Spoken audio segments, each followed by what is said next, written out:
Hello, this is Ron Paul with your weekly update for February 21st. Last week, the Financial Crisis Inquiry Commission presented its results to the Financial Services Committee.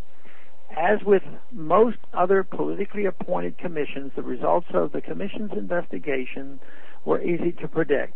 Established by the same Congress that gave us national health care, and with the majority of its members appointed by those who seek to solve every problem with more government intervention, it was no surprise that the Commission's findings would favor increased government intervention in the economy. Minority members were not substantively involved in the Commission's operations, and the Commission attempted to exclude their dissenting views by granting them very limited space to do so. However, even the minority members of the Commission failed to consider the most important cause of the financial crisis, namely the Federal Reserve's loose monetary policy.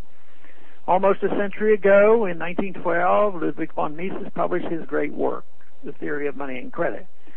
This was the first systematic description of the Austrian Business Cycle Theory, which describes the relationship of the business cycle to monetary policy.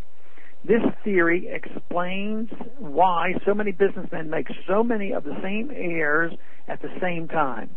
Yet not a single member of the Commission undertook an analysis of the financial crisis from an Austrian economic viewpoint. Instead, blame was placed on failures in financial regulation and corporate governance, excessive borrowing and risky investments, and expansion of subprime lending, among other factors. But none of these explanations can answer why this crisis occurred. Why was there excessive borrowing? Why was there an explosion of subprime lending? Why were there failures in corporate governance? Why did virtually no one, except Austrian economists, see this coming? Without the Federal Reserve's massive expansion of credit throughout the 1990s and the early 2000s, there could have been no excessive borrowing or explosion of subprime lending. Through easy credit, the Fed initiated the economic boom that created the dot-com bubble. When that bubble burst, the Fed pumped additional liquidity into the system, which led to a new boom that created the housing bubble. And now, the Fed's additional trillions of dollars in monetary pumping is creating yet another bubble. This is the exact opposite of stability in the marketplace and has nothing to do with free markets. It's central economic planning at its worst. It is imperative that the historical record accurately reflects what actually happened. In the popular press, we see columnists attempting to blame the financial crisis on the small government free market policies of President Bush. Hundreds of billions of dollars in stimulus payments, a $700 billion bailout program, and trillions of dollars of Federal Reserve credit facilities hardly represent small government and free market principles in action. On the contrary, these government interventions by both major parties demonstrate quite clearly our nation's acceptance of crony capitalism.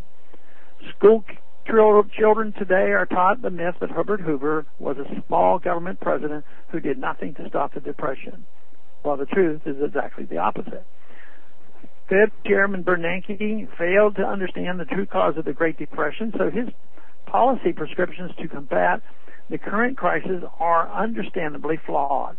Unless we confront and correct false economic rhetoric, truly understanding the causes of the economic crisis, and do away with our loose monetary policy, we will find ourselves in ever more vicious business cycles.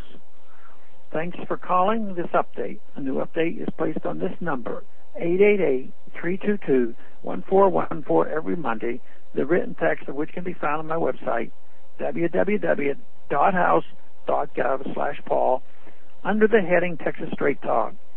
Thanks for calling.